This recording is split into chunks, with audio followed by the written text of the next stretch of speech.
Shqipëria s'ka qenë kur në kushtet për të gjyku, sepse historia jonë politike është histori lakeizmi, dhe padyshim që ne jemi partnerët Shteteve Bashkuara të Amerikës dhe duhet të jemi të tillë deri në fund, sepse janë Shtetet e Bashkuara të Amerikës që na kanë dhënë pavarësinë, kanë mbrojtë shtetin shqiptar kur po shpërbëhet me Wilson dhe na dhanë dhe pavarësinë e Kosovës.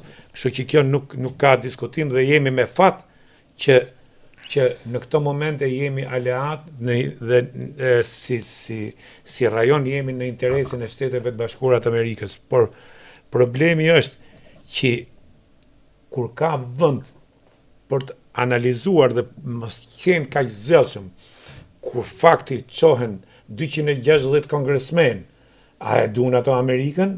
A e duan ato senatorë që janë Amerikën? A e duan ato kritikë që janë Amerikën? Pra, sepse duke leju këtë, është ajo që mund të krijohet një precedent. Dhe unë mendoj që sot bota po ndryshon gjithë hartën gjeopolitike të interesave dhe larg qoftë një tërheqje e Shteteve të Bashkuara të Amerikës dhe NATO nga Ballkani, se ka ndodhur. Po.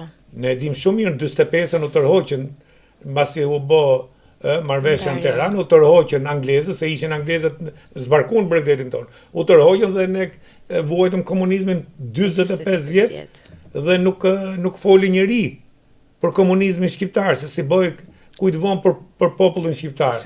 Mjaftoi që interesat aty nuk preke. Amerika shpëtoi miliarda dollar duke heq bazat në Bari, Italis, kur largum nga traktati i Varshavës. Pra, them duhet jemi më larg pamës, ashtu siç dhe vetë amerikanët, kongresmen, senatorë, analistë, politikan, politolog, ngrenë shqetësim.